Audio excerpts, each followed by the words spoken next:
不要真的对真的是一个发闪。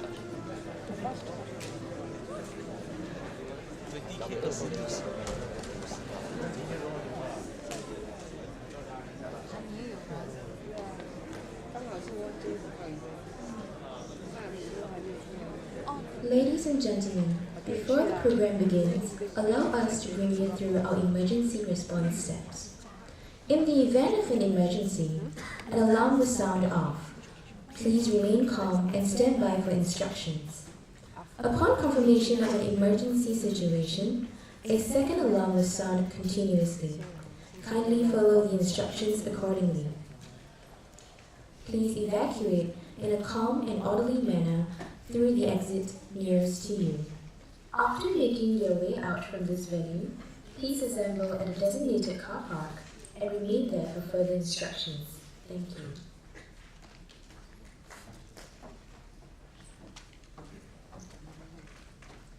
Ladies and gentlemen, welcome to the Mapletree Innovation and Entrepreneurship Forum. I am Edna, your MC for tonight. In this age of globalization, entrepreneurship relies heavily on people being able to communicate effectively.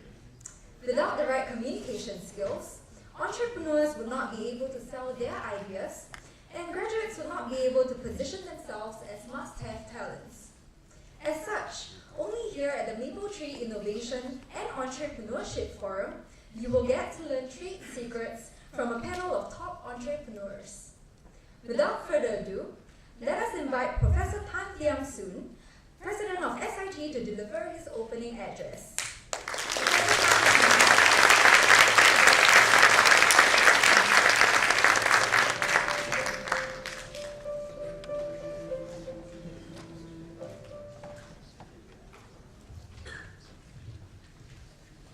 Distinguished speakers for this evening, mentors and judges of the Mapletree Challenge, guests from Mapletree Investment, citizen of SIT, and here in SIT we spell them with an S.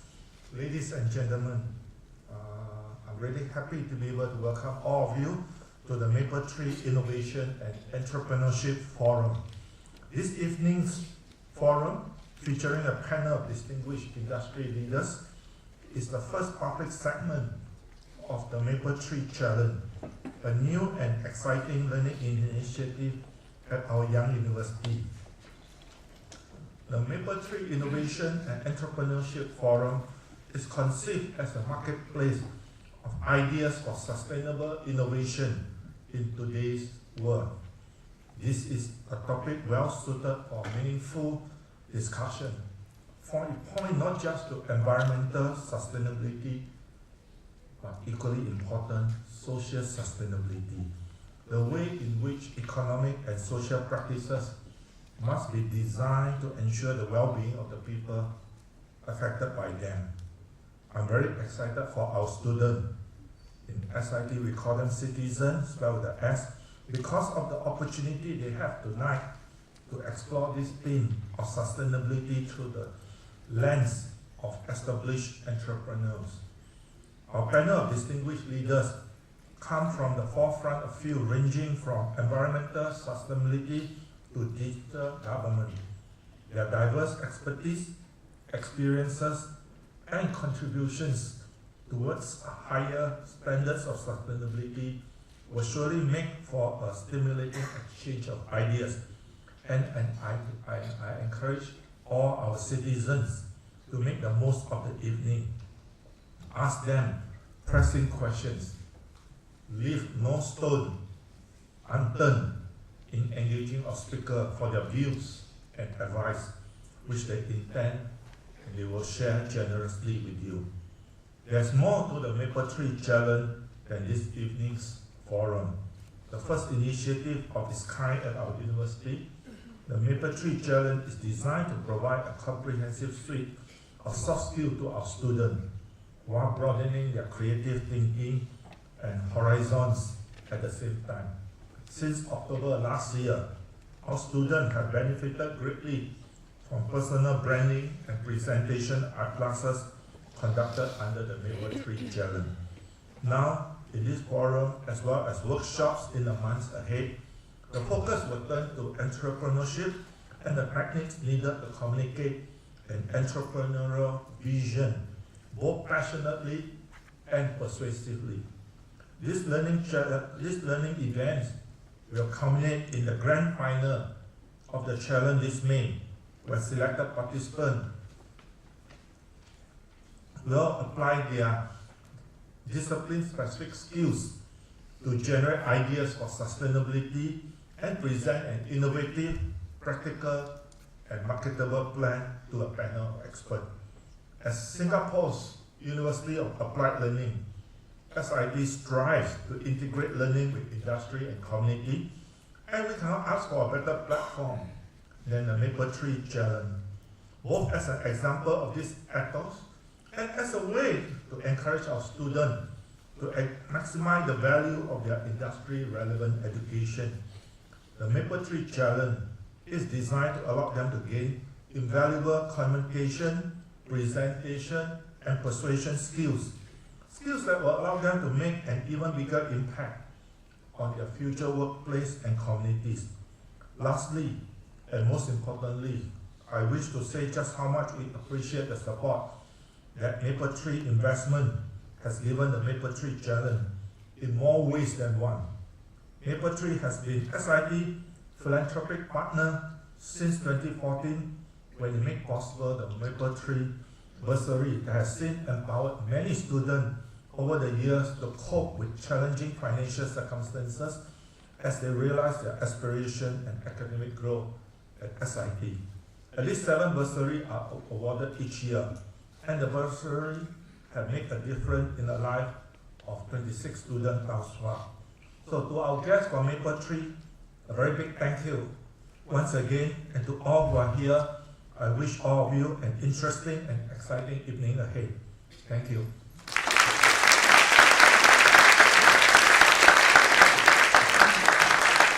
Thank you so much, Professor Tan. Let's give him another round of applause.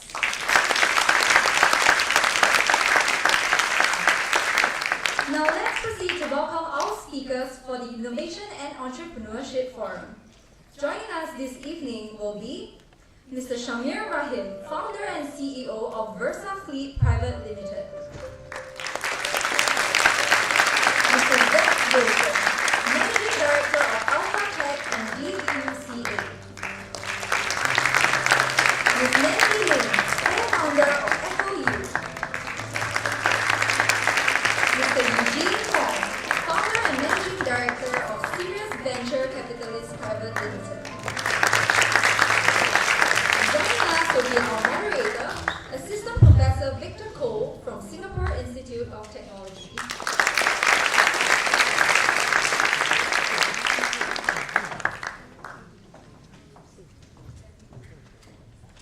Over to you, Dr. Victor Cole. Thank you so much for the nice introduction, and welcome to all of you, our distinguished guests, and our senior management from SIT, my colleagues, students and visitors. It's my privilege this evening to be moderating this discussion among a very esteemed panel of industry experts and leaders, each of whom I believe has a strong interest in and commitment to the theme of sustainability. So we'll come to the questions shortly, but let me please first of all give a brief bio introduction to each of them so you know a little bit more about their backgrounds.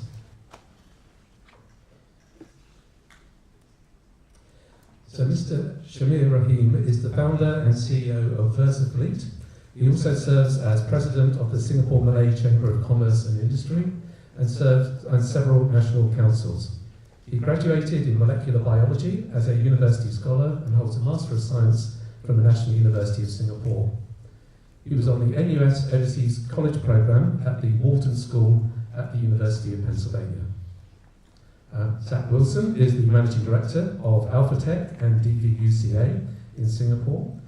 He has over 15 years of experience in engineering, construction and real estate development. Zach specialises in clean technology, renewable energy, energy efficiency and high-tech projects. He is a lead accredited professional, a member of CoreNet Global and the Urban Land Institute. Zach has a Master of Science in Civil and Environmental Engineering from Stanford University and a Bachelor of Science in Construction Engineering Technology from Montana State University.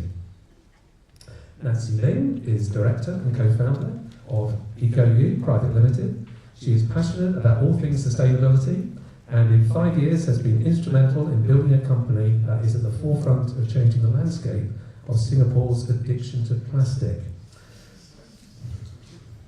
We can't deny it.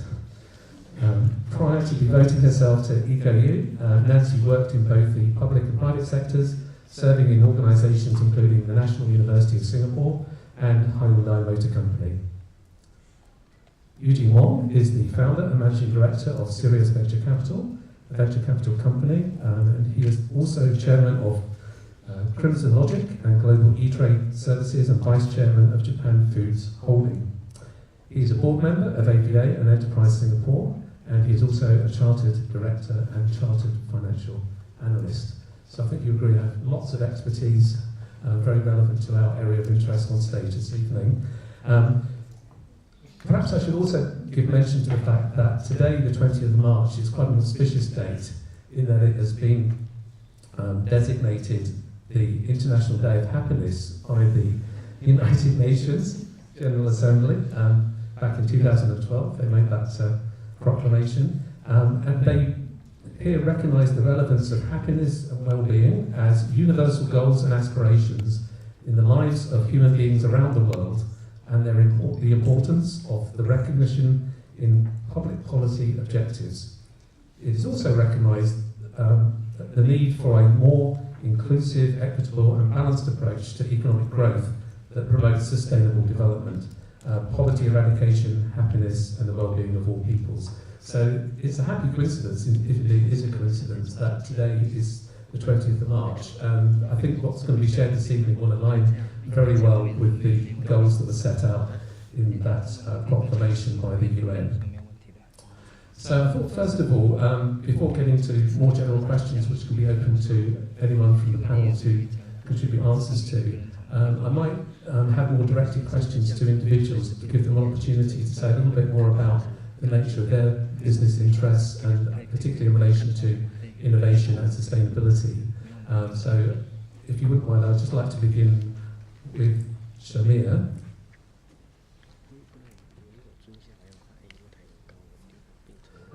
The company you've established, VersaFleet, provides transport management software to enable customers to automate their operations. What were you able to bring to the market that was innovative enough to give you a business advantage in that area? Thanks. Thanks also SIT Mapletree for the opportunity. So since I've upgraded from a lab coat to a t-shirt, maybe a show of hands, how many of us here studying supply chain related major? Software engineering? Okay, great. Biology? It's another reason why I switched. Okay, so in supply chain, what happened is, so my family business actually owns a logistics company. It's been serving across Peninsular Malaysia for more like 100 drivers. Right? So as a scientist at the time, when I looked at it, I noticed there were a lot of inefficiencies in how things were being done. The main one was that they were spending about 2 to 4 hours a day just figuring out which driver does what. Right? It might seem like a silly problem, but if you imagine you have, say, 10,000 deliveries to deliver across an entire peninsula, and you have 100 drivers, how do you decide which driver does what? Right? It's not like in Singapore we can just use, okay, postal codes, north, south, east, west. And what I noticed is a lot of them were using spreadsheets, what we call planning by spreadsheets, or more often than not, there'll be a hero planner who has like 30 years experience, so he's like a Yoda or Igwe there, right? And this person will have all these mental models in his head or her head, and that 2 hours is spent just figuring this out. So I was like, okay, let's write some scripts, let's automate this, and which I did, and we reduced the planning time to like seconds, right? And we saw that in the hours that they save every day, they can do lots of stuff. They can go home earlier, they don't have to plan till midnight the day before, and most importantly, they were getting fewer vehicles required on the road. So this was something that really resonated with me, because obviously you don't want all these polluting vehicles everywhere, and we do have a manpower shortage, and diesel just got a bit more expensive here as well. So it is a very important problem to solve. So essentially we use computer software techniques. So I don't know whether anybody heard of the vehicle rocking problem. This has been published from This has been published from the 60s. The difference now is that with the modern stack, open web technologies, we can achieve the same thing much faster, and it's much cheaper as well, right? Consider FedEx invested 300 million upwards just developing their power pad system, right? You can do that today using an Android phone from $1 per driver per day. Right, so today, VersaFleet, we have 2,000 over drivers using our system from Singapore, Malaysia, and Indonesia. So these are drivers that work for companies, so we have 100 odd companies using it. And there's no digital divide. There are no companies that don't have technology. Right? We even strike up deals with telcos with a lot of help from some people here, where the drivers can get a cheap phone and a decent data plan to get started. So happy to share more short. Wonderful, thank you so much. Now I'm going to turn to Zach. Zach obviously runs AlfaTech in Singapore, and they develop physical facilities that MNCs in high-tech industries require as they look to expand in Asia. So Zach, could you explain how you harness clean technology and renewable energy while also facilitating this growth? Yeah, thank you very much, and I also want to extend thanks to Mapletree for sponsoring this and SIT for the invitation. So I think it's a constant challenge to try to go from the C-level to the actual practitioner level. I think this is where we break down. So obviously when we're trying to promote clean, green technologies or sustainable technology, if we're in turnkey where we're design builders and we have the authority to choose the devices and equipment, we always prefer that because we can design right-sized systems. But I think it's finding a champion within the organization at the right level who, maybe you get C-level buy-in, but then you need someone who can help you through the different sort of proof gates, where you need to demonstrate that technology fulfills all the security requirements and all. It won't, push the facility management division out of business. So you really need to take it from, okay, high level, we all want to do this. We have a financial model that works well enough. And then how do we handle the human factor? So a lot of it comes down to just managing that human factor. Again, the technology that we try, not even technology, I always say the most sustainable building is the one that you don't build because you didn't need it in the first place. Right. So we try to engage with customers as early as possible so that we can understand their use profiles of the spaces that they have. And sometimes we use technology, sometimes we use very arcane technology like interns with clipboards. Occasionally we use sensor networks to do that. So I was just speaking with Eugene about CrimsonLogic's 400 PAX office, and well, how much space is utilized on a daily basis? I mean, how would you know that if you're not monitoring it? It's the old adage from a facility management standpoint, you can only manage what you're monitoring. So if you really get eyes and a window into what's really happening inside that real estate footprint, then we can make informed decisions and change the way that we design your next phase or your revision, and hopefully utilize that real estate footprint you have or carve out different revenue streams from that fixed asset class, which is corporate real estate, right? So there's different avenues for different customers and different needs based on what they have. We try to look at the revenue side. Yes. If that doesn't work, we look at the expense side and back into it. Excellent, thank you very much.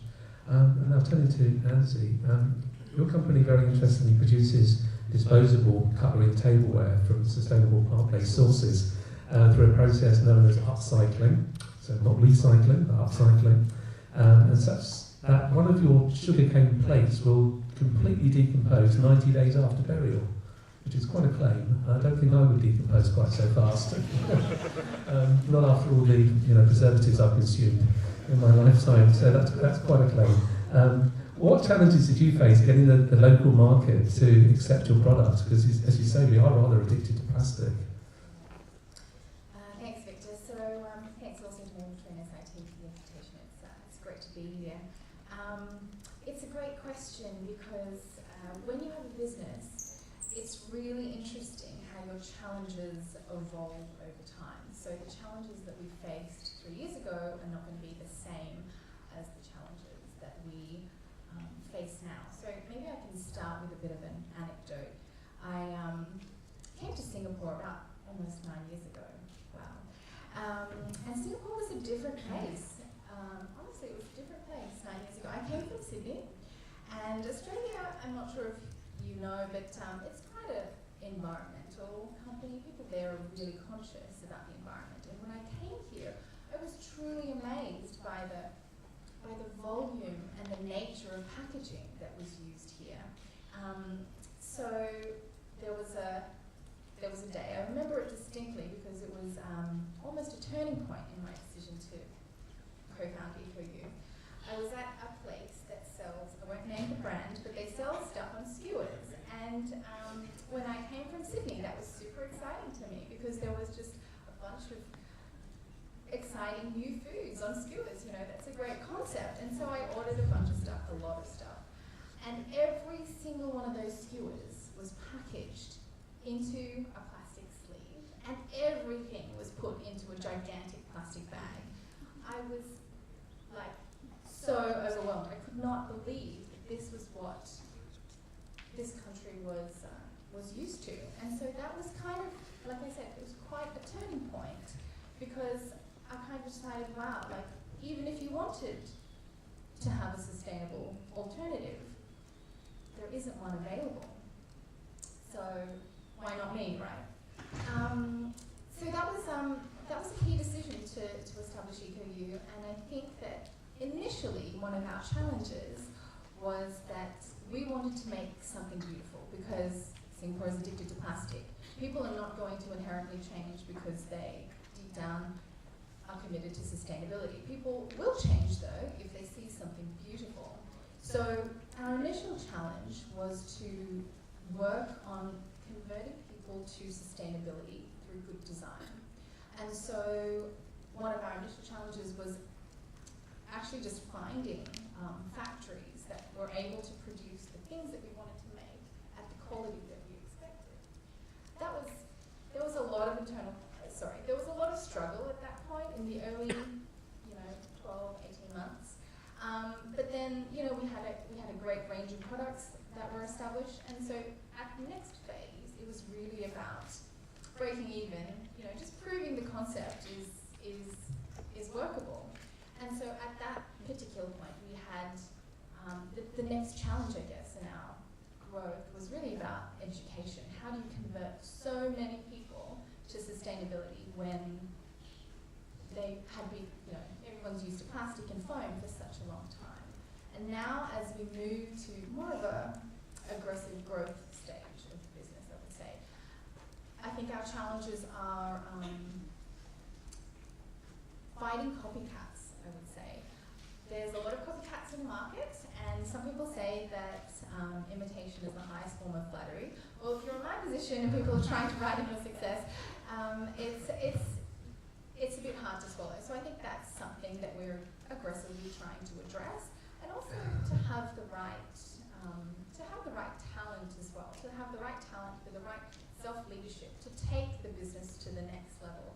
So yeah, that's one of the reasons it's so great to see that SIT are focusing on entrepreneurship, because it's such an important skill for university graduates to have under their belt. That's very interesting because I can see if you're the first to the market with a new product, that the general drift of public thinking is more towards sustainability, even if it isn't fully embraced. It gives you that kind of competitive advantage over others, but then as you also say, you've got others that are quick to follow after, and that would make inroads into your own ability to carve out a slice of that market. So it's not just a case of trying to displace the conventional plastic-based product suppliers, but also those that want to jump on the bandwagon that you set rolling as well. Yeah, we did the hard work and all they're doing is copying it, so it's a bit tough. You have a quality product. It looks nice too.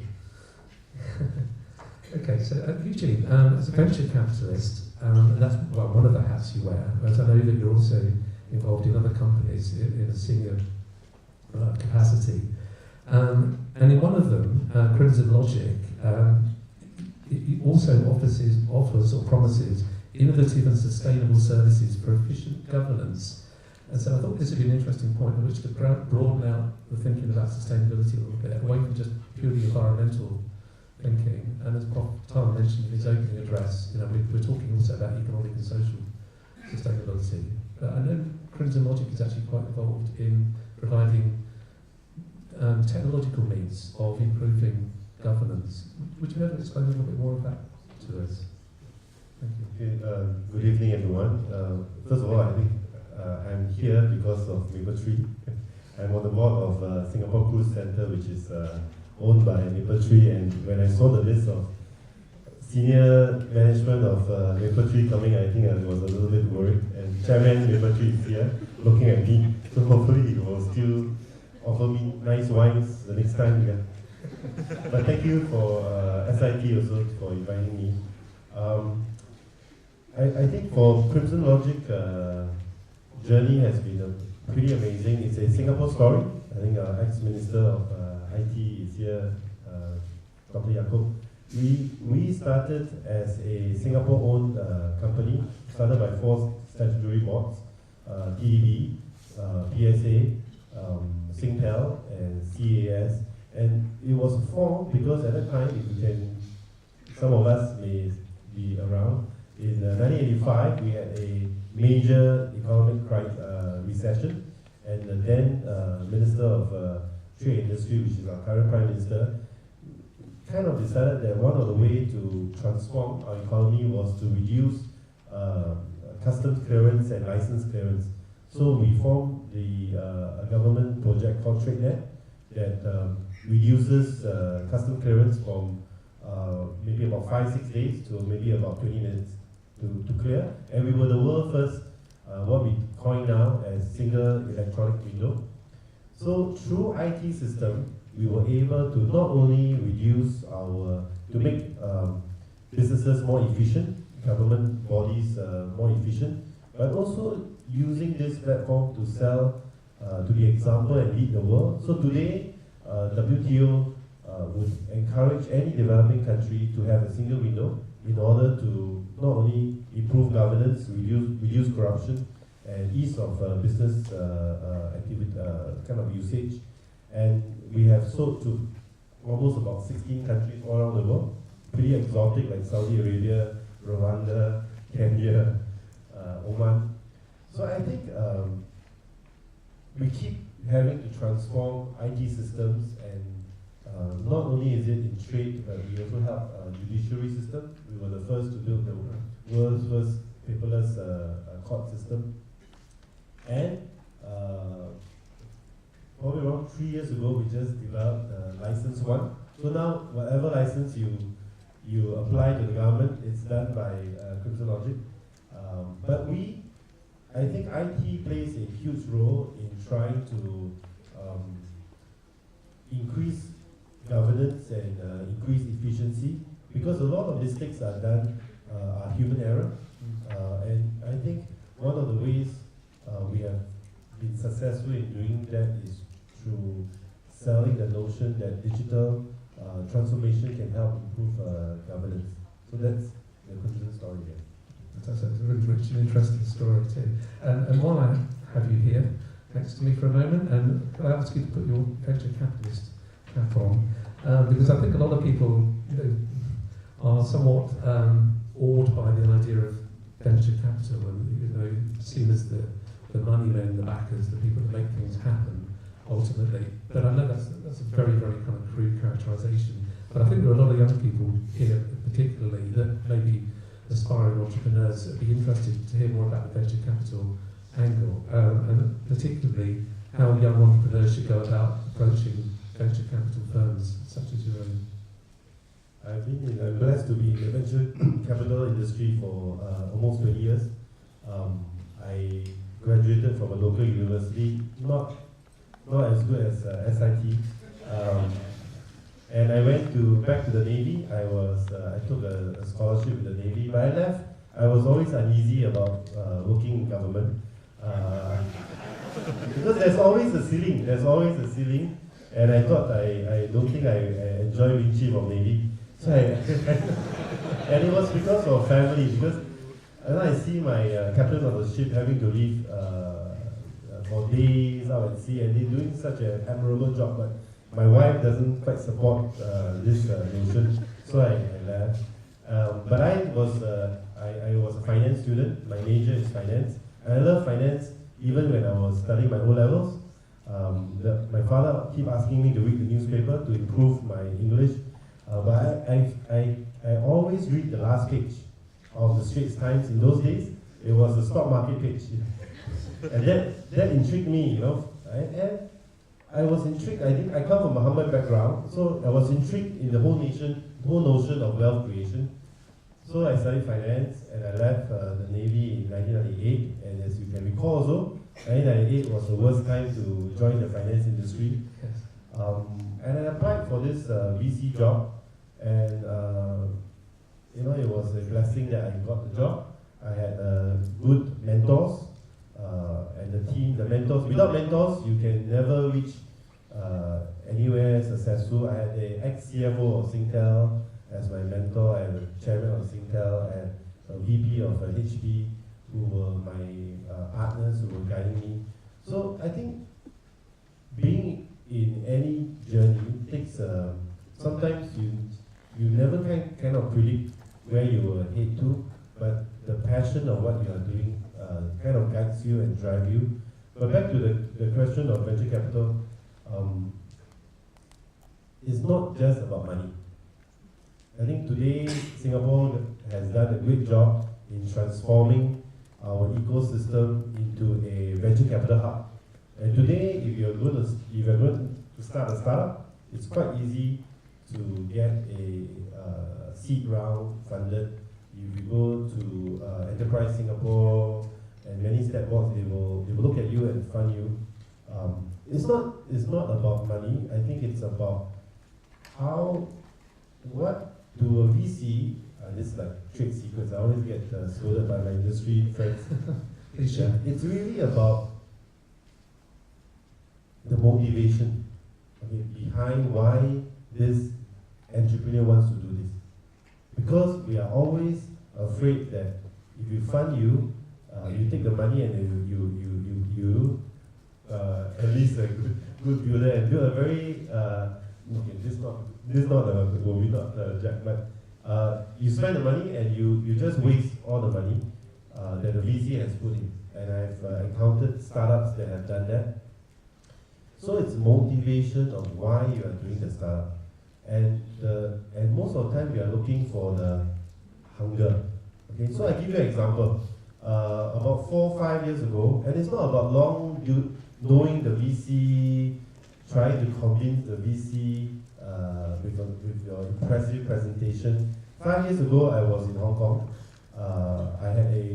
So this example will kind of give you a glimpse of how you may be funded by a VC. So 5 years ago, I was introduced by a banker whom I have worked with, listing Artisan China in Hong Kong. So I trust this intermediary. And this intermediary said, hey, Eugene, you should meet this guy. He's amazing. He's a Stanford grad, ex-Bain consultant, left and is starting this company called EasyVan. So I said, okay, I will meet him because of my trusted intermediary friend. I met him in Hyatt in Kowloon. And I met him, the first thing that impressed me was he looks a bit like Jack Ma. But he's a better looking one. According to my colleague, he's a better looking Jack Ma. And he was able to assemble a team of very amazing co-founders. Some of them were from Red Mart, and so it was quite impressive that he had the charisma to attract other team members. So you have to be able to show that you can attract team members that are capable. Then when I spent some time with him, he had a very good learning spirit, meaning that he accepts ideas, but he has also a good, clear mind of his own, and he was humble. So when I came back to Singapore and I said, I'm not a big VC, I would like to put some money in, but I can value add in Singapore and this region, he was willing to take my money, even though it's not a huge amount of money. But the journey so after about 3 months, we just did the deal, we just gave him the money. There was no due diligence. There was, because he was capturing an opportunity that I myself have, when I will go and do my own due diligence talking to friends, and I know that this segment is just at the starting inflection point. And this guy is trustable. The key thing is I can trust him.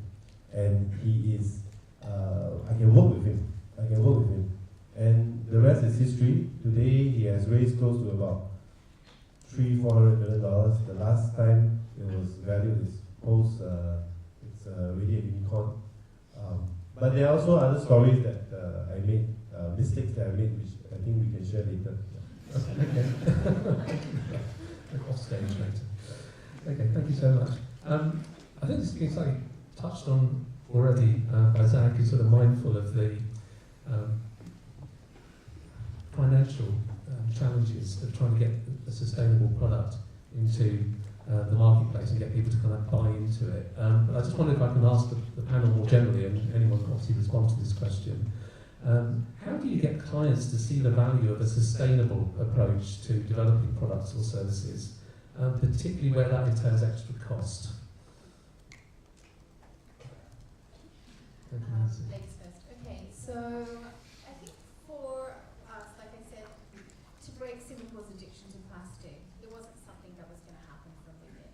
So most of our clients are businesses. So how do you convince other businesses to invest in something? Well, you've got to say that there is a push from your customers. So unfortunately, it's not a situation where people just feel passionate about sustainability, and once a sustainable product comes on the market, they kind of jump on it and think, oh, that's great, I'm going to go for it because I want to do the right thing. So the way that we work is we have to say to businesses, there is a pull from your customers to say that if you don't switch to the move towards sustainability, you're going to miss the boat here.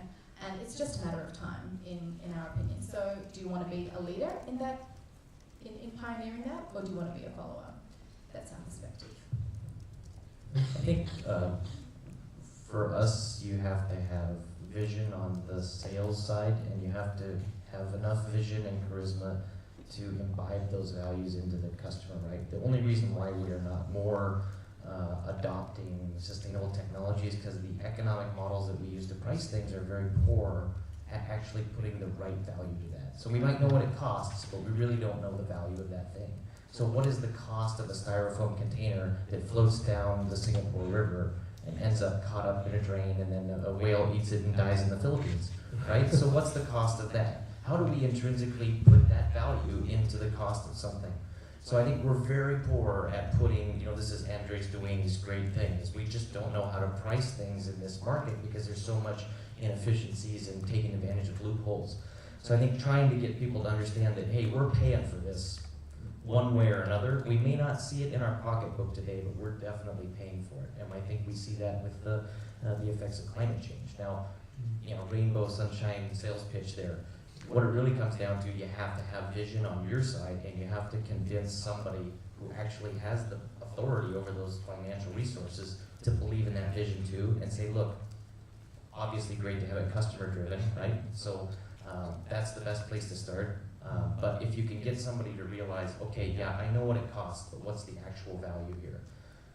And I think, globally, and Singapore also is beginning to sort of turn and see that, yeah, it costs a bit more, but the values are there. And actually, a bunch of high schoolers globally walking out on a Friday to skip school because we're not taking climate change seriously, those are the kind of things that can create a knee-jerk reaction, and the pendulum can start to swing back. I hope that it happens faster because again, we're kicking the can down the street. At some point, the can's going to get kicked back by the street in our face, and we're not going to know what to do with it. Yeah. Excellent comment. Thank you. Okay, another question. Again, I invite anybody to contribute an answer to this. What advice do you have for young innovators who are aspiring to become entrepreneurs? I'm sure we have a good number with us in the audience tonight, and this might be the $64,000 question. I might be getting to it too soon, but what sort of top tips do you have for aspiring entrepreneurs that like to follow in your footsteps? So as a looking 20s here, I'm not actually, I'm like almost 40, right? So, I know, right? So, I guess related to the question is, can entrepreneurship be taught, right? I mean, it is a school after all here, and I did go to school quite a bit, right? The knowledge here I like to give is this. So a lot of the guys here, I suppose, went through national service, BMT, anyone? Yeah? Oh, okay, great. So you probably know the IA drill, right? Immediate action, right? So when you're in the firing range, you're firing away, then there's what? No feeding, double feeding, empty magazine, right? So what it trains you to do is, so the rifle is a complicated instrument, right? There's all kinds of things, but the moment you have this drill and you're learning it, so now you know, like, so imagine you have the A to Z of like, defending the nation, right?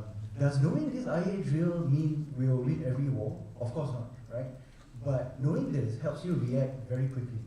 So it's like learning bits of the alphabet. So you know your ABCs and your EF.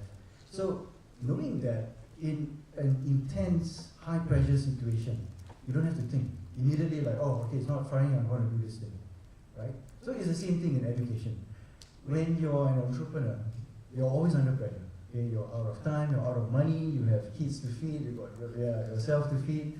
So if you don't have some kind of foundation, like your IA drill equivalent, you are going to be so swamped, right? And you won't be able to think, you'll be under pressure, you'll be making bad mistakes, you're making silly decisions, and your all rational thought just goes out the window, and you might end up blowing your investors' money, that kind of thing, right? So simple example, the equivalent. Say you are creating a new food product, right? Innovative drink, right? And you open shop somewhere, I don't know, like Star Vista, right? And you notice a competitor coming up, same thing. You have this like what's popular now, the Tiger Tea thing, right? But so you're selling at $5, this person selling at $4.50. Oh, what do you do? Right? So if you have some kind of microeconomics training here, you know, like, oh, okay, you start asking these questions. Is it a substitutable product? You know, where am I on the supply-demand curve? It's like, is there enough demand that I can hold my price, or will I just lose customers? So these are things that you can prepare beforehand, that education will help, right? So we're not saying that you're going to win every time, but at least you won't make hasty, silly decisions. Yeah. So I mean, again, coming from a guy who actually went to like Wharton School of Business, where it was like the first management school in the world. Actually worked in a venture capital firm as well in Philadelphia. We made silly decisions there as well. Like one of the epic decisions we made was so YouTube. I'm sure you heard of it. Founded by Brad Hurley, right? So I was there in 2006. So Brad Hurley submitted a business plan to my boss. So I was the chow intern from some Asian country, just crunching data, right? So I was like, okay, hey boss, there's this portfolio company that we have, it's called Video 8, which obviously doesn't exist. This is a great business plan, this guy seems like a solid bet. What do you think? He said, hey man, no. So I have him send an email to Brad Hurley saying no. And like, oh my god, it's like worst decision ever. So today he still has that email framed in his office. So this is what I mean. So even VCs are not exempt from making silly decisions. Could he have done better with training? I mean, he was a Wharton boy as well, and he made a silly mistake, right? So yeah, that's life, I guess. I hope it kind of answers. Great, thank you. That's a very full answer. Fascinating. Thanks. Yeah, so lesson learned is we always try to see the guy. Always try to see the entrepreneur and assess. But I think for just, for any advice for innovators, if you want to start a business, to be an entrepreneur, I think for Singapore, my observation is, I know it's the government's push to encourage students to be entrepreneurs, but on the contrary, I actually think that there are also other paths to start to work for corporate, and within the corporate there are also startups. So like CrimsonLogic, we actually started a startup within CrimsonLogic. So it's called GETS, and we started to mobilize people to solve a problem, and the whole culture is different. So that's another way to do it. Why? Because I think to be a successful entrepreneur, you need more than just a good idea. You need actually very strong business network. Why the alum of HP do very well, alum of Google do very well? Because they have friends that they can network with after you work for corporate, and then you can increase your success rate. Not to say that if you have a great idea, a great product, and the opportunity is there, yeah, go ahead and start it straight away. But I think the other thing that I want to share as compared to, we invest in companies all over the world, US, Japan, China. I think the key thing, we are a very blessed country, so we have a lot of resources, and therefore a lot of wastage. Okay? So if you want to be a successful entrepreneur, you need to be able to organize your resources, including time, money, human capital, very, very well, and very, very lean. You must run it as if there's no more money coming in. And how are you going to innovate your business model in order to sell the product to customer who will ultimately pay you? Okay? Just coming back to a VC for more money is not the solution. Okay? Don't think that the VC is your sugar daddy who will keep putting money into the company, because at the end of the day, we need our returns as well. And I think along with what Shamir said, it's about problem solving. You need to have the resilience and perseverance to solve problems. And once you embark on the journey of entrepreneurship, it's problems every day, problems every minute. And you must eat problems, you must enjoy solving problems. If your employee leave you, or the employee is upset with you, hey, that's a joy, because there is something that you are disrupting. And you can solve it, right? You can convince him or her. So I admire entrepreneurs who, they deserve, for all these unicorns and all this Google and YouTube entrepreneurs, they deserve every single dollar of wealth they created. Thank you. Okay, so I think maybe my advice, I have 3 pieces of advice. The first thing I want to say is that entrepreneurship is not for everyone. You have definitely got to have a fire in your belly. You've got to have a passion. Whether it's for this Mapletree challenge or for something in the real world, if you start with an idea that you're lukewarm about, it's never going to succeed. And as an entrepreneur, you go through massive highs and lows, and that fire in your belly has got to sustain you through all of that. So I would say that's my first piece of advice. The second thing is, I definitely agree with what Eugene said earlier. It's not just about a great idea. Like Shamir said, we all went to school for a long time. I was not smart enough to drop out of university. I guess, I guess I'm a passionate kind of person. I always used to come up with all these ideas. Wouldn't it be great if we did business in this or that or whatever? And I used to think that entrepreneurship was really about that, having that amazing one idea that's just going to skyrocket. But it's really so much more than that. The most important thing is execution. So how how is your business going to succeed? That is way more important than any bright idea that you have. So now I'm just like, yes, please take my ideas. It doesn't really matter. Good luck executing them. That's kind of my second piece of advice. And the third thing I want to say is, if you have that fire in your belly, and if you know how you're going to execute it, it's so important just to get started, just to jump in.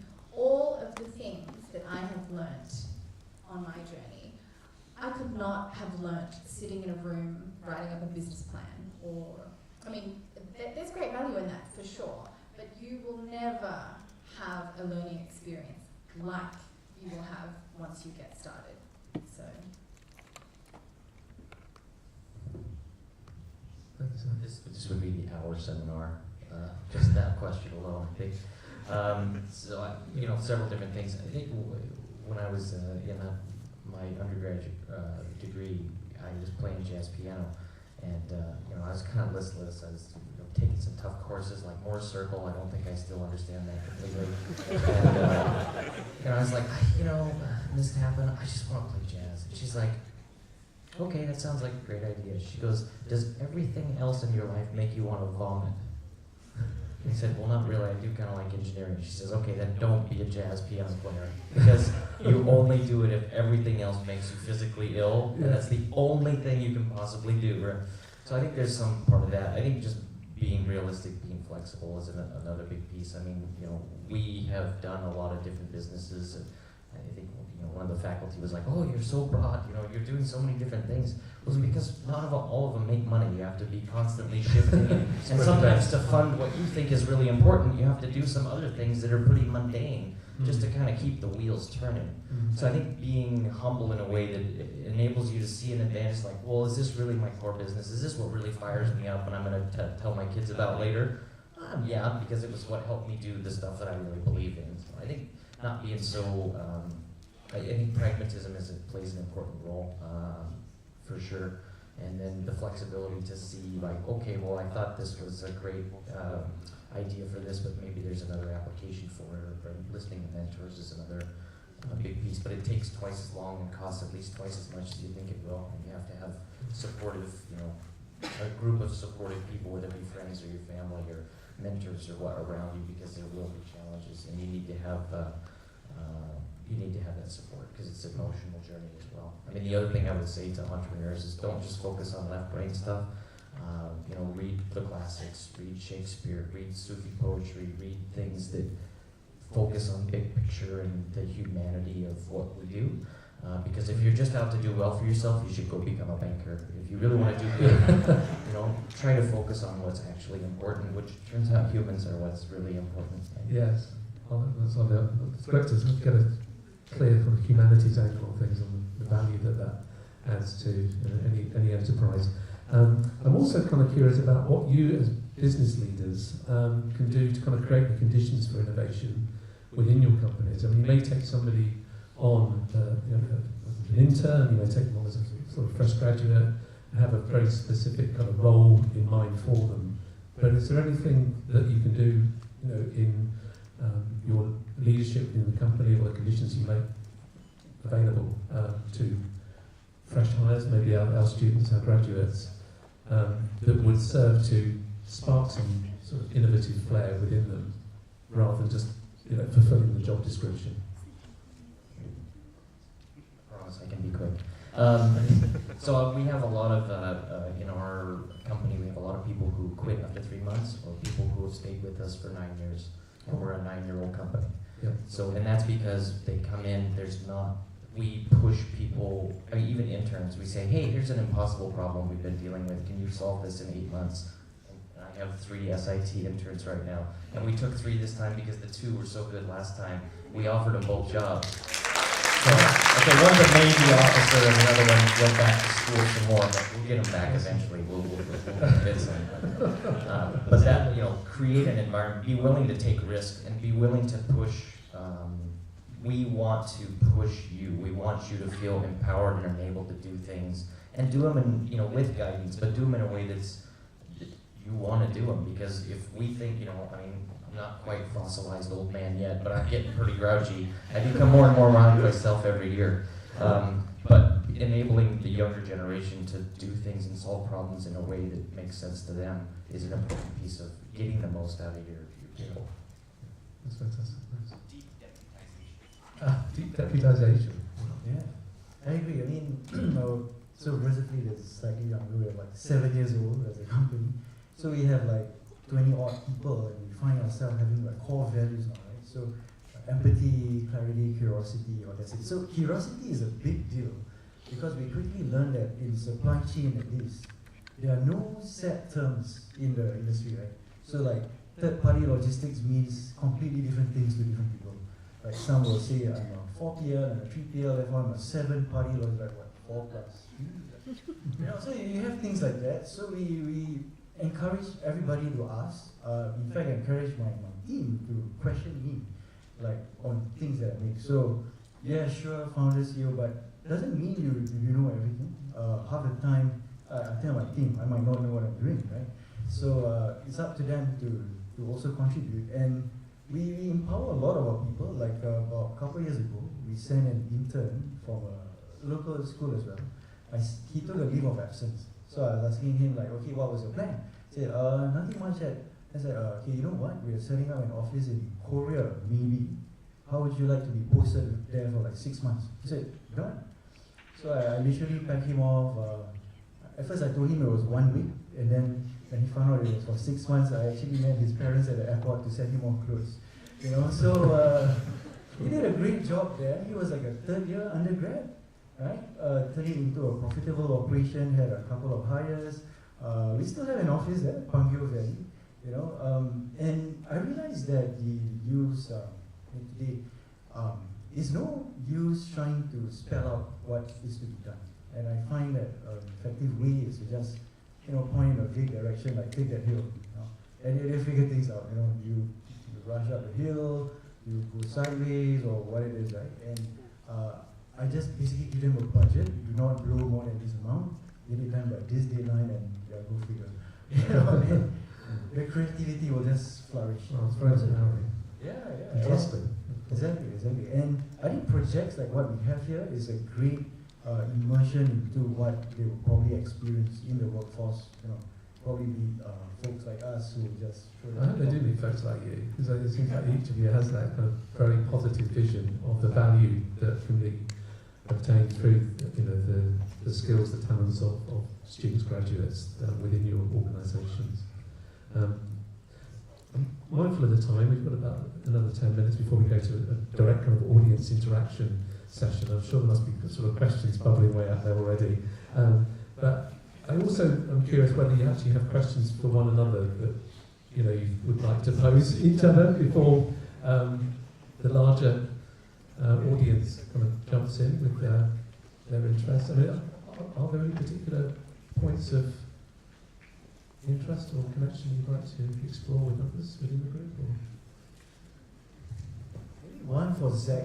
Thanks. Yeah, we've done for everybody. That's fine. So looking for talent is always a big thing, and we were just discussing, and Zach's been having a remarkable experience with SIT talent. I haven't had SIT interns yet, so I've got to talk to someone here for that. But Zach, you were sharing, you do notice differences from the other inferior schools in Singapore. What is it about the SIT, you know, talent that resonates? That's a terrific question. That's a really good question. I didn't use the word inferior. Alternative, I think, was the. So we work a lot with SIT. We also work deeply engaged with ITE. The types of people that we need to try, and so one of my big focuses and values is a heterogeneous workforce. Mm-hmm. We can't all be middle to upper management and run a country, right? We need people who are happy to be cabling technicians or data center facility operators. And I tell these ITE students and SIT students, you become a cabling technician and you can run, you know, one of my DC ops projects. I can revenue you higher than an NUS grad, and you will get paid more than an NUS grad. Because I need hands-on technical skills and hands-on problem solvers who are willing to work. And so that's where we've seen the benefit, and that's why I was teasing about the 13 EPO, KL, Malaysian, they're all Singaporeans or PRs now. But we hire a lot of people from the Malaysian techs as well, because it took a lot of guts for them to work hard, get through that, and then make their way to Singapore and stay here long enough to get a PR. So we find that fighting spirit, that that willingness to, if today I got a mud out of a drain, or I'm going to solve a management problem, they're willing to jump in, which is very much my management style. So in our presentation slides that we use for marketing, there's pictures of me saw cutting concrete and like shoveling mud out of a ditch and placing concrete, because if I show up to a job site and that's what needs to be done to serve the customer best, that's what I'm doing. And there's usually somebody smarter than me can handle the more technical stuff, but damn, I'm good at shoveling stuff out of drains, right? It's kind of cathartic anyway. But so we try to get people who have that philosophy of what is the necessary thing to get to the next step on this project or to reach this next milestone. And again, if that's a non-glorious task that I have to sweat in the sun for, that's what I'm going to do, whether it be managing director to intern level.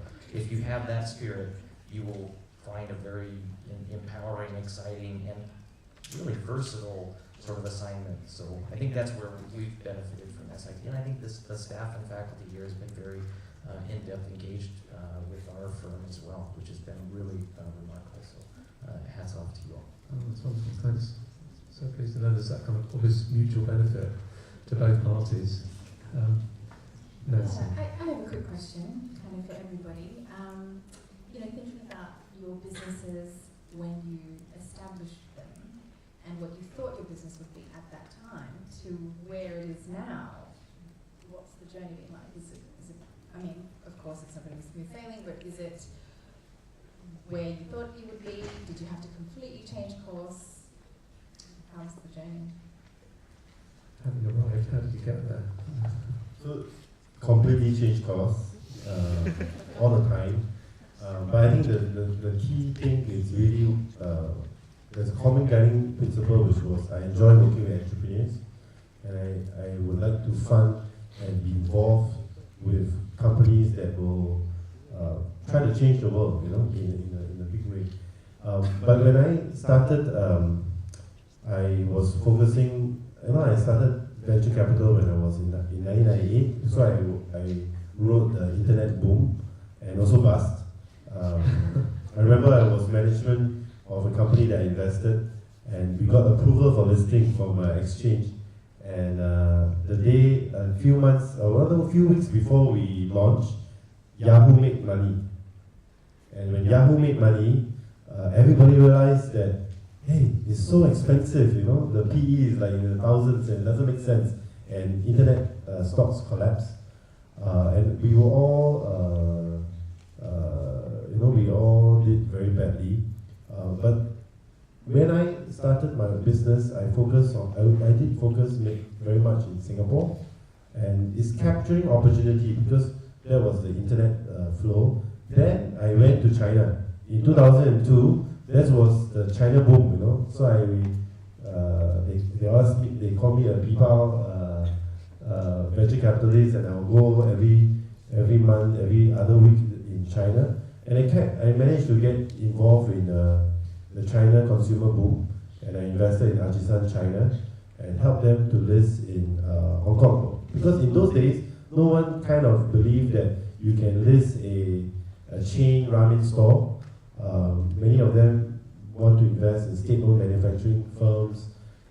But I saw the environment changing, and I think that it's going to be tough in China. Plus, I had two young boys, and I want to come back to spend more time in Singapore. So I left Singapore and started work with Seed Capital. We were one of the first few seed partners, and also started a fund to invest in Singapore SME. Because the notion is, if Singapore government is going to put so much emphasis on SME, we should ride with that wave. So we raised a fund and invested in SME. So we also captured another wave. So we were early investor in Paradise, a restaurant chain. We are in Hong Juju, we are in Ribbons. But then I thought it's getting a little bit saturated, so I stopped working with the government. I said, thanks, we've done our obligation, we didn't lose money for you, happy parting. And I started to after looking at then I started getting interested in this same notion of sustainability on food, because we really are in food, so we focus on food tech, and I'm guilty, I didn't invest in Singapore startup in food tech. I went to Israel, I went to US, and we invested in Israeli companies in the food tech space. But now I'm part of Ad Funder, so I'm looking at some Singapore food tech. But I think the whole journey has been like sailing. You know, you have to catch the wind and move, but the direction is the same. You are heading to the island. I don't know which island. The island, Australia. Yeah. So yeah, you keep changing. Maybe I can share Nancy's question. So mine, 2-minute history of Map Pivot, right? So when I first incorporated the company, it was actually called Cypher Labs, like SYPHER, like a play on decipher. And it was actually meant to be a wet lab because I was actually a molecular biologist, right? And I had been working in Medtronic and Sanofi before that. And the first product I was trying to build was a fiber optic Billy blanket. So my firstborn had severe jaundice, and he had to do this double volume exchange. And I was kind of against the idea. I mean, he's born with some blood, I could use that blood. So I said, oh no, it's so bad. So I figured rather than shining those lights there, how about we make a blanket with a fiber optic sheath that had the exact light wavelength for it. So for the large part, it kind of worked. You can actually treat, reduce bilirubin concentrations there, but minor side effect, it actually reaches cooking temperatures. So you have a very nice, non-jaundice, well-cooked baby. So obviously nobody wanted to buy that. And the patent for the isothermal material for that was actually held by NASA. So I dutifully reached out through my VC friends in Philadelphia, like, hey man. So I actually had a conversation going with NASA. I said, oh, you want to look at the patent? Great. Show me $1 million. So that was like an option fee. So obviously I didn't have $1 million lying around. And that's where the pivot happened. So the scripts that I mentioned, I was actually working from logistics companies, offices, on my baby cooking product. And I was solving that optimization thing like on the side. And obviously that became the big one. And I shelved medical devices for now. Thanks so much. Looking at the time, it's now exactly 7:40. So this is the point at which we're going to move to the audience engagement. I'm sure we'd love to engage our panel with questions you've been sitting on for a while. So now's the opportunity to do that. Although I wonder if I could just make a request from our wonderful student assistants for some water on stage before we get to that point. For all of us, maybe a bit parched.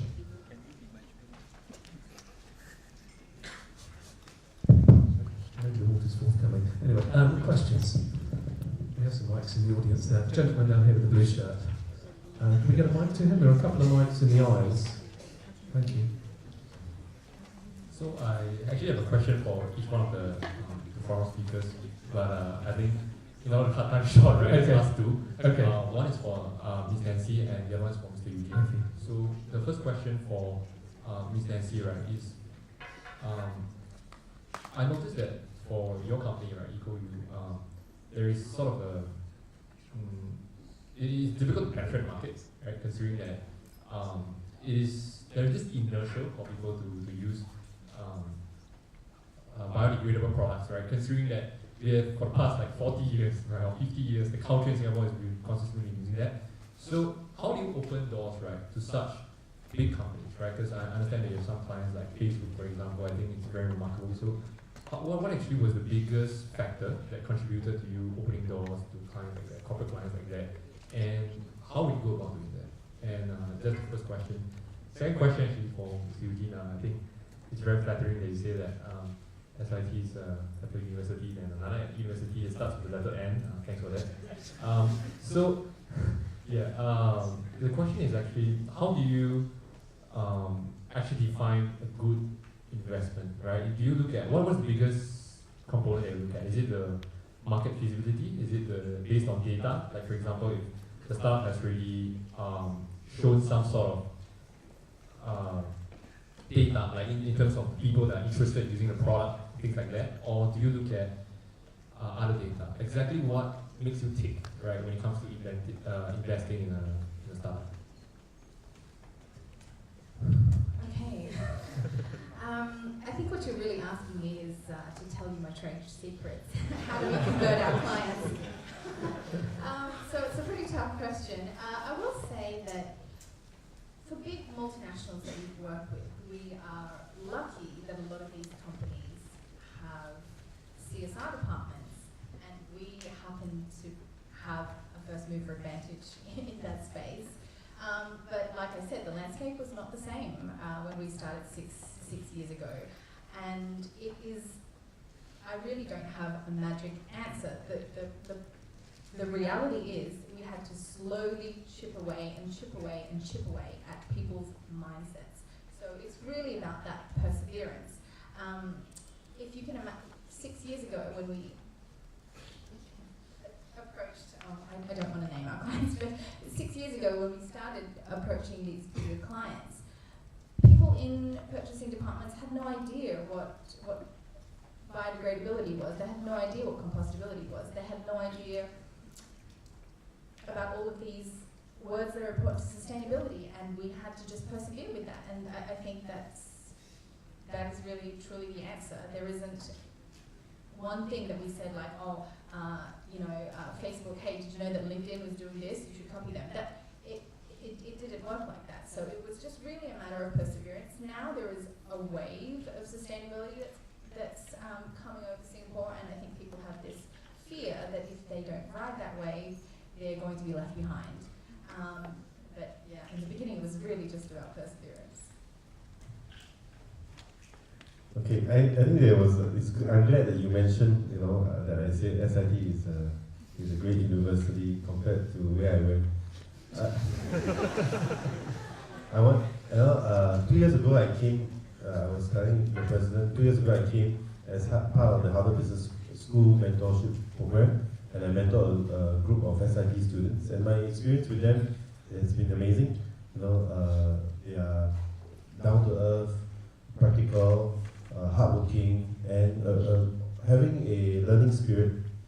And I think at the end of the day, you must know that when I went to, there's a truth here, when I went to the other university, that faculty that I went in those days was a dumping ground. Meaning that everybody goes to medical, legal, lawyer, and comp science. At that time, comp science was pretty hard to get in. And then engineering, building and estate management, accountancy, arts and social science, and this other faculty. Really, anyone, so, but I think from then, I have always had this mantra, that's why I'm in DC, buy low, sell high, right? So now, to get in that faculty, is like you have to have 4, 6 A's, to get in. But I think what I'm trying to say is, don't undervalue yourself as SIT graduate. If you want to go out and be an entrepreneur, and that is linking to your other question, your main question, is that you need to exert a certain amount of confidence and boldness. But it's not blind confidence. It's not like, I can jump across the river and actually you will drown. It's confidence that means that I know what I'm doing. I have a clear idea how I'm going to execute, and able to communicate that vision across clearly. Okay, I think Singapore students have all the knowledge, technicalities, and everything. But the communication part is something that we definitely can build on, right? And don't oversell. Because when you want to get a VC to invest, sometimes it's a little bit like dating, You need to show that you are confident, you are not you are not desperate. At the same time, you have a gem, hidden in your back, and you are going to be, if you can execute it well, definitely there's risk. But if you execute it well, it's going to be a multi-bagger investment. So that part is important, and I think the last part is some form of humility and the ability to follow through. So just like dating, right? If you are dating 5 guys or 5 girls, then you dilute your attention. So if you know what you want and you know that this venture capitalist can really help you, do a bit of background, because no two VCs are the same.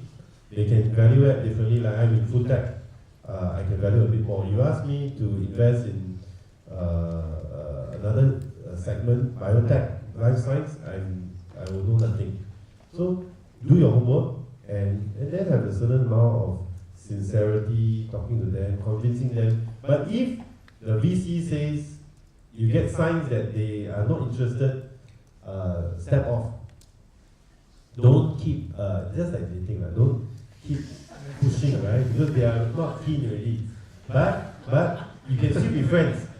That means you can still be friends, right? You can still be lovers, can be friends.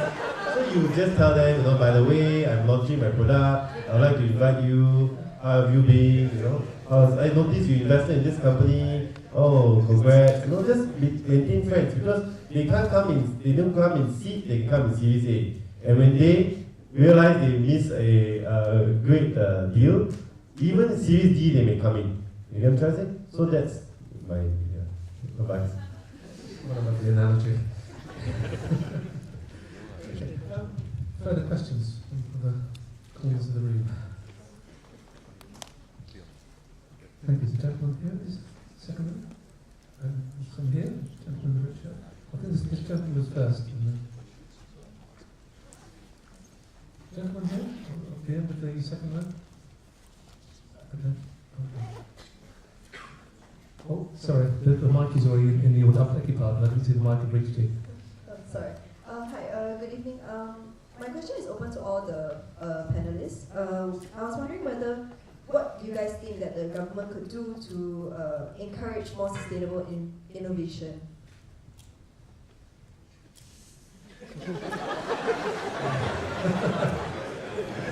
We're not government. We ask Dr. Yaakob. And it's good. That's where you get the participation.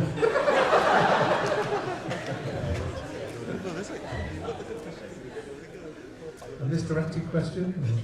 I think the government has really do a lot. Sometimes, in my personal view, a bit too much.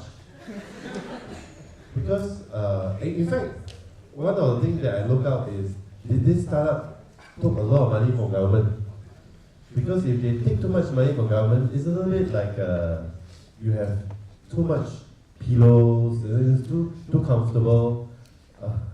And sometimes for a startup, you need to go through a phase of struggle, going through hardship. I'm not saying that almost all successful entrepreneurs, I would say, have gone through a journey of hardship. When you sign the salary, it's really painful, When I signed my salary, when I was starting Cyrus, I had to go down to my overdraft, just to pay salary. And I have to ask myself, why am I doing this? I could have joined a venture capital firm and make a lot more money, join the finance industry and make big bucks. So you have to have that belly. But I think, joke aside, I think the government can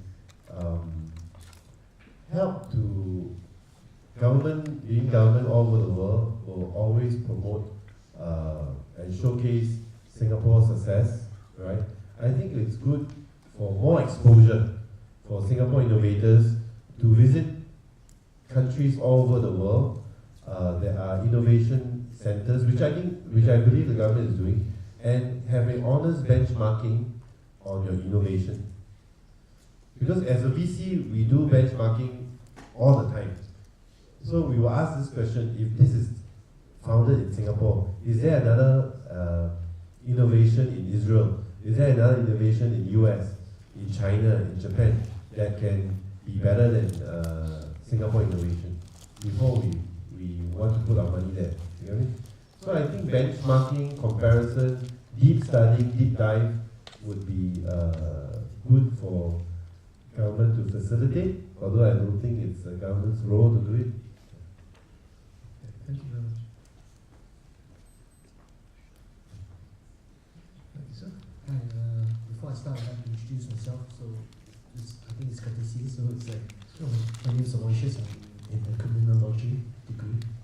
So I hate to, it seems very lively, but I have to ask a question that it can be quite a damper. So let me set the context of my question first. So according to Forbes.com and Entrepreneur.com, although the atmosphere now is entrepreneurship is portrayed as sexy, cool, it's fad now, but according to their statistics, the failure rate of startups is 70% to 90%. So conversely, a success rate is only 10 to 30%. So even those 10% that survives, they were the toast of the town at that moment, but they have deteriorated at the point. A great example will be Hiflux and Creative Technologies. So what I want to ask is, how do you all stay ahead of the curve to prevent deterioration when you're at the top of the game? Yeah, because founder syndrome is very real. Sometimes you get complacent. So how do you sustain the passion? Because passion may fade, but your motivation still needs to go on. So how do we sustain all of this to stay ahead of the curve and not get complacent? Yeah, that's my question. That's a different question. I could maybe offer a couple of comments on that one. One is the company may have failed, but the entrepreneurs who started those companies, I think if you follow their career paths before, during, and then after that failure, I think that there's probably more of a story than what's nice press for Fortune or Forbes magazine. That's just pure conjecture. I don't actually know. I'm sure there's plenty of entrepreneurs who failed in business and have gone hard luck. I think that's one response. The other one is if you are addicted to financial gains over what your core mission and values is, you're probably, you may succeed, you may fail, but you're not going to be a happy person. So I think that the failure or success, I've had several businesses that were miniature arms of luckily my core business is successful enough to fund a lot of sort of pet projects. Some of those have failed miserably and have been very painful. And when it's just a couple's, when my wife and I, started this company, and I say the family because, you have to have a supportive network around you. When we fail as a young entrepreneur, you literally write a check from your bank account, right? So we've never taken debt, we've never had private equity or venture capitalists, so we're kind of like poor dirt farmers compared to, you all with your very successful businesses. So I'm humbled to be in the same audience as you all, but we were very simple. I think we've been reconciled with our fate since birth, that it may not work out, which I think is an important place to keep your headspace, and then not being, we want to live up to the novel commitments, the very nuanced and deep commitments that we make to our customers. That's the most important thing to us. Sometimes we make money, and back in the past, it used to be my wife and I that would write checks when we make mistakes because we'd rather deliver the service that's consistent with our values than go to a customer and ask for money that actually shouldn't have been their problem. So again, I think we approach it in a very sort of incremental, step-by-step, sustainable growth. I don't want a bunch of money. I don't want a PE investor to come take me over and inject a bunch of debt and grow me into the next. I don't want that. I want to grow a consistent business that is in tune with my core values and the values of my wonderful staff of 70 people who work with me, mostly not for me, with me. That's what's most important to me. So I'm never going to be in Forbes magazine or Fortune, but I feel like what I'm doing makes a difference. It certainly does to my customers, who most of them are repeat customers, and that's what really matters to me. So whether I go bust or not, I still feel like it's okay. So I think, kind of a softer answer to a very good, not dampening question, I think is a very valid question. Thanks for asking that question. So let me put on my President of Singapore Malaysia Chamber of Commerce industry hat. The stats you mentioned are spot on. In fact, SMCCI, we have about 700 members, right? About 48% are in F&B and retail, and every year, 1 in 3 of them just got into business the year before, which means 2/3 of them go out of business in the first year, right? This is a harsh reality of it, and I think it's a good thing. Okay, I am totally okay with it. Because why? Entrepreneurs are solving problems for the world that are in a sustainable way, meaning they can feed themselves by solving that problem. So once the problem ceases to exist, the solution should also go away, right? And us propping up businesses in zombie mode, it's bad, right? You are locking up the talent there that could have gone on to other businesses. The energies could be spent doing something else, and honestly, maybe it's not their calling, right? And that's fine. And I get very concerned when you say, entrepreneurship is sexy and all that. It shouldn't be. It is, I think, for like masochists, right? People who enjoy pain and solving problems. Really, like just before I started this, I was like, like a high-flying exec in Medtronic. I was flying whatever, right? Business class, company credit cards, iPads, gym membership, and then I dumped all that when my firstborn child was born. I was like, are you crazy? I said, I probably am, And what I was after was not the lifestyle and all. I already had that, right? But I didn't feel fulfilled. I didn't feel like I was really making the world a better place. I just felt like a cog in a machine, which is this faceless NNC thing. Nothing against these companies, these are great companies, right? So my point being, yes, you will probably fail, and that's okay. Like VersaFleet is probably like my 6th or 7th attempt at it, right? It's the first one that's ventured back, and you've never heard of the 6 that didn't make it before, right? Exactly. And the media can be very misleading when these founders, as you say, are portrayed. You only see the good stuff, and everything is like an overnight success. Nobody sees the months of not making payroll, the 2-3 years we each spend not paying ourselves, but that's the rite of passage you have to go through. Thank you very much. My name is Valerie. I'm a year 1 student in engineering. Actually, my question is actually directed to Zach. Yeah, because I noticed that you are from construction engineering technology, and also that you have a facility management FM and doing construction also. Actually, my question is actually what views you have on construction tech startups? Yeah, because in the VC space, there's a lot of startups in other industries, but in terms of construction, we're still lagging behind a lot. So yeah, what views do you have on this context?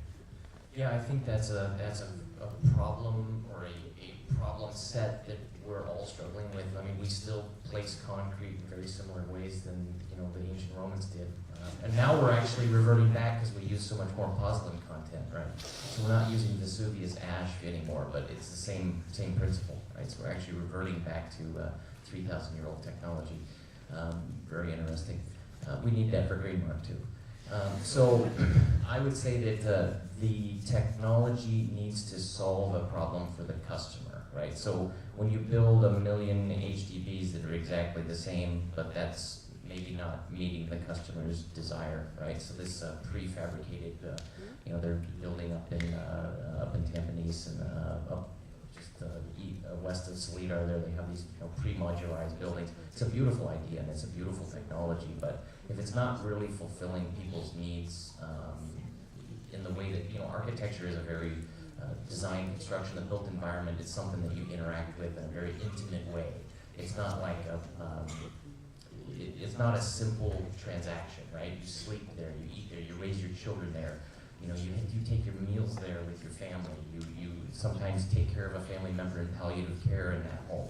It's not just a product, right? So I think the social contract with the built environment is tricky, and that's one reason why technology has been sticky to take advancement. But I had this same discussion with a pretty senior person at a very well-known social network company who runs their construction department.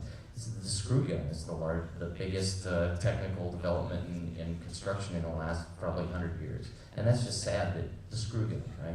Well, it did make a huge advancement, but we're missing that. And I don't have an answer for you. I think it's a beautiful question, and we just have not had those innovations the way other industries have. It's a very sticky industry for innovation. Yeah. So I think one way is to devote more time on the front end, which is an incremental step, but really designing the right-sized equipment, building, etc. to me is the one place. I mean, we get into a lot of facilities built by local developers, and the aircon equipment is way oversized because the design engineer has a tie-up with Daikin, and if they sell more equipment, they get more bulk purchase kickbacks. And we had a we got to model that stuff out of the system, right? So I think Singapore has some ways to go and just some of the basic block and tackle stuff that needs to change. But really being willing to invest on the front end to get the right building in the first place is probably the best innovation. It can solve maybe 10 or 15% of sort of financial enthalpy that's happening in the market right now. And then we need, smart people like yourselves to solve the bigger problems. So very long, rambling answer that didn't really answer, but that's what I see as the state of the industry. Yep. That is a very good answer. Thank you. Thank you. Hi, my name is Alex. This question is directed to Ms. Nancy. I find your cause of going towards green and reusable materials is great, but as you said that many companies are following your footsteps and doing this the same as you, which is great in terms of your social costs. But how do you balance your business and this social cost? Yeah, that's a great question, Alex. I think maybe what I said earlier about copycatting came across as a bit of a negative, and yes, it is, in some ways it is negative, but a challenge is also a great thing. So I see EcoU as the market leader in our space, and to maintain that position, to maintain being the market leader, we have to constantly innovate, be ahead of the competition. You want to copy our design? Well, that was a design from 2 years ago, go ahead. So we have to constantly push ourselves, so the competition is always chasing us.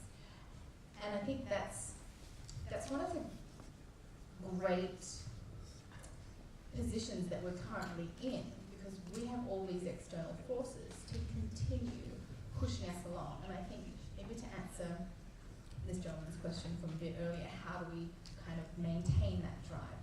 Having a little bit of pressure from competitors and copycatters helps us to maintain that drive, helps us to maintain that position.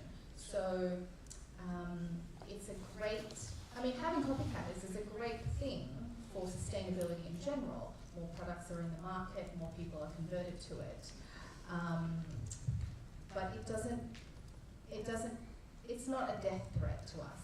It's an exciting challenge because we're always thinking of the next step. We're always thinking of the next step. And our competitors are still trying to catch up to us. So when you focus on innovation, when you invest in innovation, that's the position that you can be in. For our competitors, if they focus on copycatting us, they will never be ahead of us. Great answer. Another question? Okay, thank you, sir. Hi, my name is Taufik. Just have a question to any of you. If the question is, because this is a general question, so if sustainability isn't necessarily recognized as part of the challenge by the client, how can innovators and designers credibly promote the sustainable agenda to an audience that may not understand it, especially when budget or cost is always a concern for them?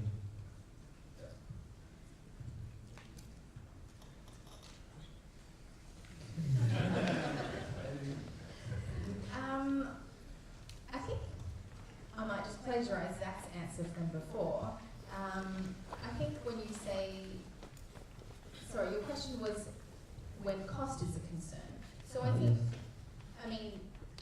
the price today might be higher than the non-sustainable alternative, but what is the consequence? What is the life cycle price of making your decision? And I think that is a mindset that people are only now developing. Businesses might have used styrofoam for the last 20 years, and we're paying for that now. So they might not have seen that for the last 20 years because they paid the best price. But now what is the cost of that decision? So I think that's one of the most powerful ways that we can make people kind of buy into sustainability whose mindset wasn't there before. Maybe a bit of a twist. So we invested in the world's first commercial grasshopper farm in Israel. So it's supposed to be a sustainable alternative to eating beef and chicken as protein. So how to sell that, right? Because it's actually quite yucky to eat a grasshopper. It's really not. Is it more expensive? But it's quite disgusting. So I ate it, but I couldn't convince my young son to eat it. But so what I think we are doing is I was trying to tell the founders, go and research more of the ingredients, what other benefits it can give to mankind, right? And lo and behold, not only do they have no fats, but they are able to have reduced cholesterol.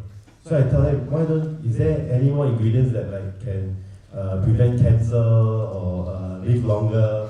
And then everyone will just grab a grasshopper and eat it, right? So I think when you want to convince people to take this sustainable product that is more expensive, I think one way is to bring in other values that consumer may be willing to pay for. Then that may help. Another question. You still have time, I think, for one, maybe two questions.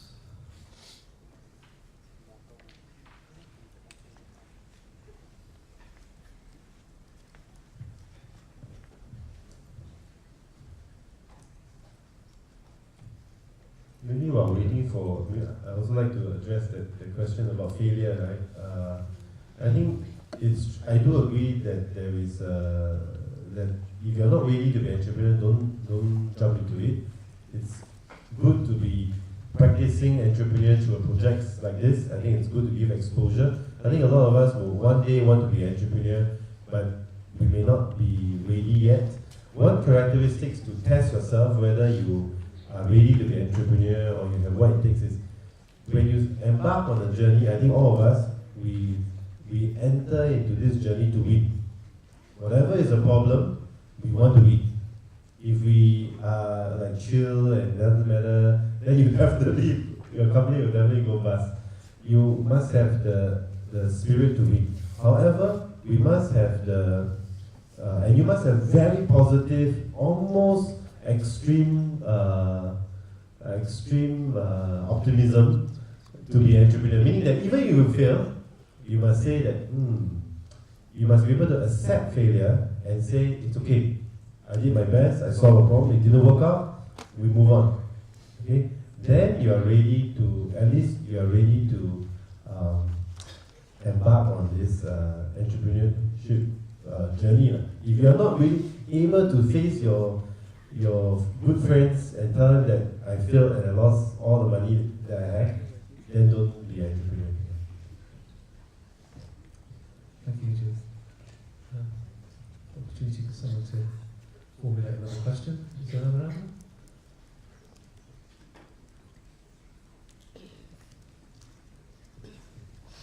No? Okay, perhaps we've exhausted the possibilities for the time being. It's been a very, very rich and interesting discussion, I think you'd agree, this evening, and enormously grateful to our four speakers for sharing so honestly and indeed at times humorously their experiences, but giving us also some very important hard truths about the realities of doing business broadly, but also the specific challenges of innovating and being entrepreneurs. And we hope this will serve as some particular inspiration to students who may have already signed up for the Mapletree Challenge. They are indeed challengers if they've done that, throwing their hats in the ring, to move forward with their particular ideas and develop them into workable ideas that could appeal to others and maybe ultimately attract some industry interest. In the shorter term, of course, we're hoping that they will be successful to pass through the rounds of competition and maybe proceed to the grand final, which will be on the 2nd of May, and hosted, I'm pleased to say, by our generous donors Mapletree at the Mapletree Business City.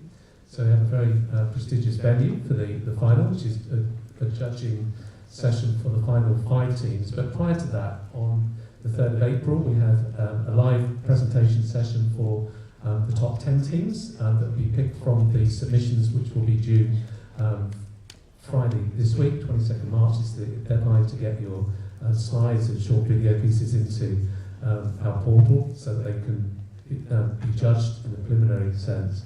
So 2 further rounds of competition to go through in terms of the judging. We would encourage you to, of course, make sure that you follow through and do indeed upload your materials so that we can begin the process of assessment. Okay, so please join with me at this point in giving some further thanks to our speakers.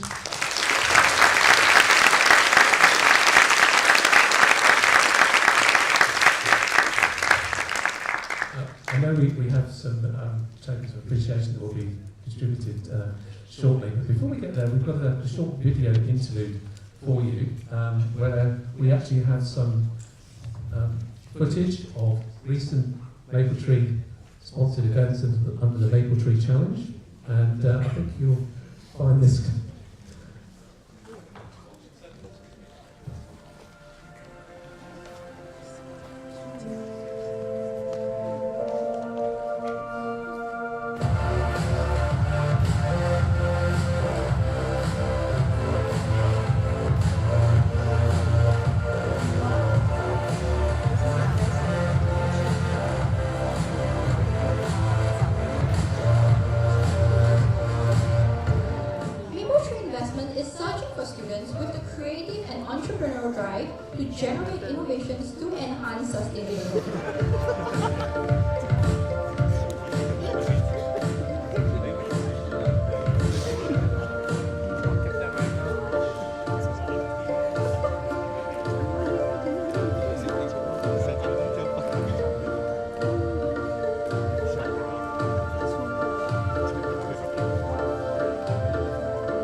Cole for the insightful discussion.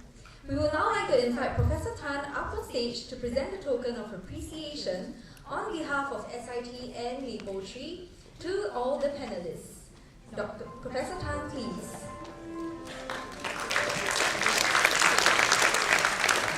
Igniting the theme of sustainability of the Mapletree Challenge for 2018 and 2019, the speakers will be receiving a sustainability box.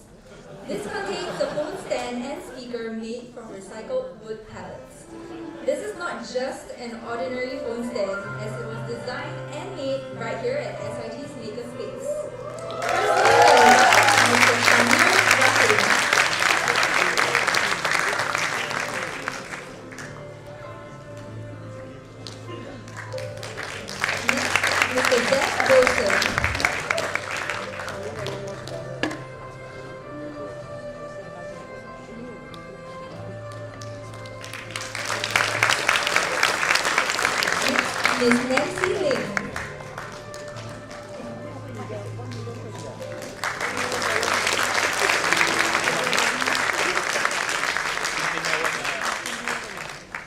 Last but not least, Mr. Eugene Wong.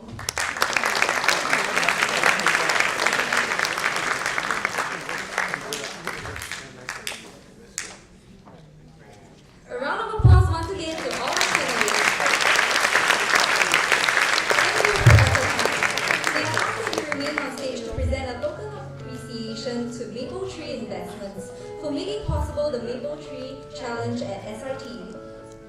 May I invite Mr. Wong, Group Chief Corporate Officer of Mapletree Investments, to receive the token of appreciation from SIT, which chronicles all of the activities of the Mapletree Challenge that has taken place so far.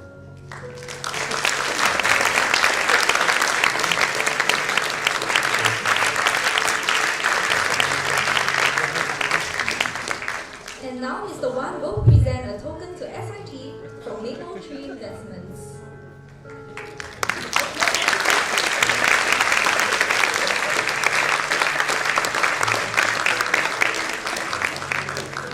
May we please invite all of the panelists to come forward to take a group picture.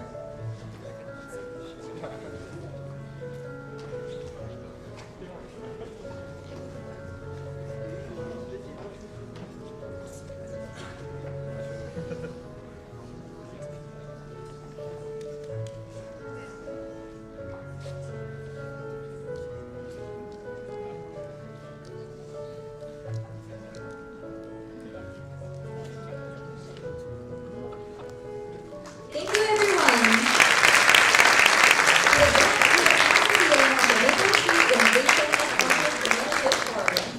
We hope to see many fantastic ideas from the students. Before we end the night, I'd like to give a shout out to the dedicated student committee for their tireless effort in organizing of today's event.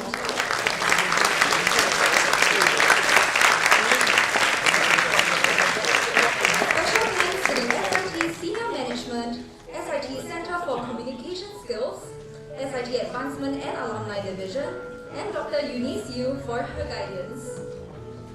This is all from me tonight. I'm Edna, your MC, and I wish you all the best for the Mapletree Challenge. See you at the Mapletree Challenge Grand Finals on 2nd of May. Thank you and have a good night.